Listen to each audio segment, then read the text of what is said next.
pong mami ni Byron. Sabi ko po kay Byron, nung last grade 4 niya ay natutuwa ako dahil pumasok siya sa pagiging sakristan. At bilang sakristan, natutunan niya ang paano maglingkod sa Diyos. Natutunan niya ang pag-o-offer doon ng mga gawain sa simbahan. Bagamat tumigil siya, pero malaking bagay yung nagawa sa kanya noon dahil ito ay naging daan para siya ay naging mabuting bata. At masasabi ko rin na sa pag-aaral niya ay malaki rin ang pinagbago kasi kahit pa paano na-guide siya na anong dapat niyang gawin, yung tama at mali. Pero mabait naman siya. Kaya lang minsan may kakulitan din, lalo't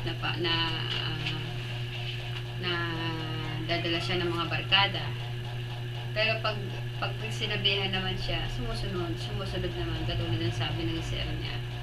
Malaki nga yung improvement ngayon dito, itong ano nila.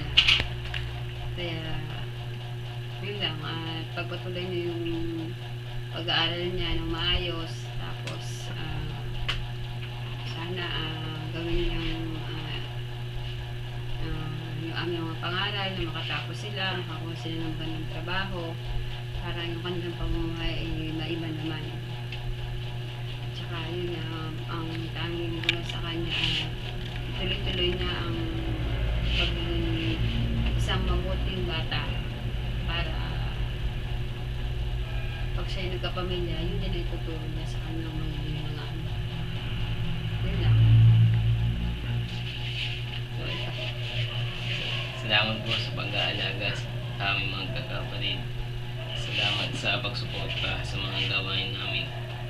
At sana huwag kayo magsawang mag-alaga at magsuporta sa amin. Yun lang po. Yun lang.